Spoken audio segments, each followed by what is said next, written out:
Et bonjour, bienvenue dans cette nouvelle vidéo. N'hésitez pas à vous abonner si ce n'est pas déjà fait. Aujourd'hui, on va parler un peu plus d'actu.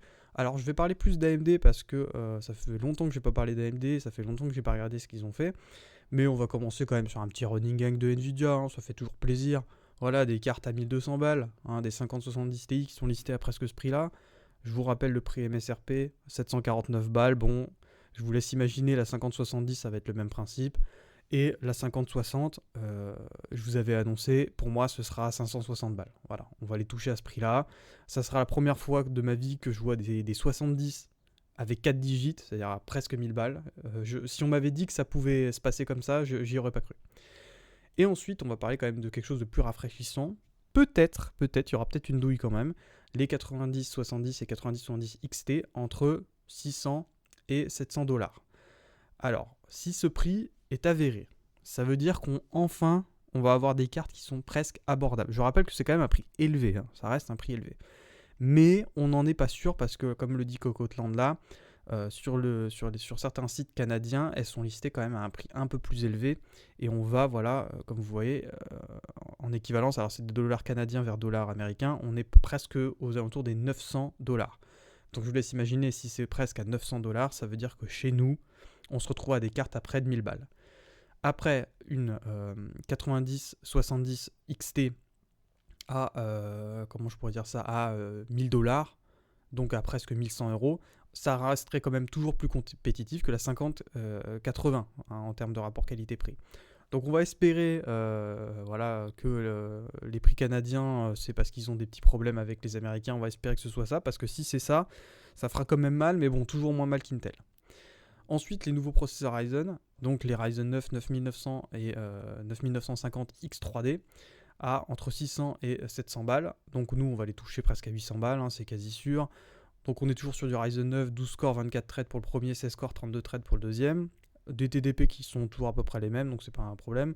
Je vous rappelle le X3D, l'intérêt, en gros, c'est le cache X3D qui est utilisé dans certains jeux vidéo. C'est pas toujours utile partout, hein, qu'on soit bien clair. C'est vraiment utile si vous jouez aux jeux vidéo. Le problème, encore une fois, alors ça, je comprends pas pourquoi les gens ne comprennent pas ça, un Ryzen 9, c'est pas pour jouer aux jeux vidéo. 24 threads, 32 threads, je comprends même pas pourquoi ça aura un intérêt pour les jeux vidéo. Donc je comprends pas que ces Ryzen 9 existent en X3D. Pour moi, ça n'a aucun sens. Alors comme d'habitude, ils vont vous dire que c'est les meilleurs processeurs pour le gaming, mais ça n'a aucun sens. Hein, ça n'a vraiment aucun sens. Ce ne sont pas des processeurs faits pour jouer. Et ensuite, sur les prix, souvenons-nous, là on est sur des prix qui sont à peu près corrects, hein, mais souvenons-nous que voilà, il y a eu des hausses de prix, par exemple sur le 7800 X3D. Donc voilà, c'est possible que s'il n'y ait pas assez de stock, on se retrouve encore une fois avec des processeurs qui coûtent 2 à 3 fois le prix, qui sont vendus à 2-3 fois le prix. En fait, c'est un grand drame de notre temps, c'est-à-dire qu'en fait, on a des processeurs qui sont lancés, mais il n'y a tellement pas assez de stock qu'on se retrouve avec des processeurs qui font quasiment du x2. Les 7800 X3D, donc là, je vous ai montré un petit graphique, mais en vrai, on a vu des 7800 X3D à partir de presque 1000 balles. Donc voilà. Est-ce que franchement c'est une bonne nouvelle de voir des Ryzen 9 en X3D? Oui. Est-ce que ça a un intérêt? Bien sûr que non. C'est vraiment histoire d'être un kéké et de sortir un processeur plus rapide que tout le monde. On se souvient pareil des Ryzen 7 9800 X3D. Il y avait eu des flambées de prix, donc j'ai un peu peur. C'est un peu des effets de mode les X3D, c'est-à-dire que ils sortent à des prix qui sont concevables et d'un coup ils augmentent de prix parce que tout le monde les met dans leur montage d'ordinateur, même des gens qui n'en ont pas d'utilité. Je vous rappelle quand même qu'un 9600X, hein, un 9600X, donc beaucoup moins cher, ou même un 7500F, donc là un peu plus dur à trouver par contre, ça vous suffit largement. Vous n'avez pas besoin d'un X3D et encore moins d'un Ryzen 9 X3D. C'est vraiment... En fait, il y a un problème entre un Ryzen 9 et un X3D. C'est-à-dire que les deux ne sont pas pour la même chose. Le Ryzen 9 est pour le professionnel et pour le multitâche lourd. Et le X3D, c'est fait pour le gaming, pour le jeu vidéo. Donc, mixer les deux, c'est toujours un peu bizarre, mais bon, pourquoi pas. Et sinon, une petite nouvelle qui rend le sourire, mais pas trop en même temps, c'est Zotac qui a décidé de faire des espèces de tombola. C'est-à-dire qu'en gros, plutôt que de la vendre à des scalpers et de se faire des couilles en or, Zotac, et c'est plutôt sympathique, même s'il y a un peu de... c'est fait exprès pour justement qu'ils aient plus de ventes, a décidé en gros de faire une espèce de tombola où en gros si vous étiez sur leur serveur Discord et tout, que vous étiez... alors je suis sûr qu'il y a plusieurs critères avant qu'ils vous offrent... Enfin, ils vous offrent pas, ils vous offrent la possibilité d'acheter la carte, hein, n'oublions pas ça.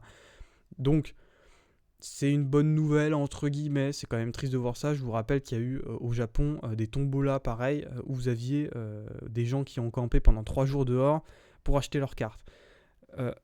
C'est là que je vous dis que les cartes graphiques sont devenues comme les iPhones, comme des sacs à main. Il y a des gens qui sont prêts à faire 3 jours de queue pour avoir cette carte.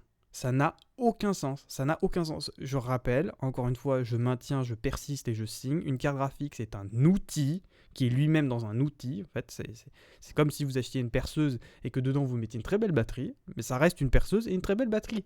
Donc ça sert à jouer aux jeux vidéo ou pour le professionnel. C'est un outil, donc je ne comprends pas cette espèce d'effet de mode où tout le monde va acheter sa carte graphique alors que les 3 quarts des gens n'en auront pas l'utilité.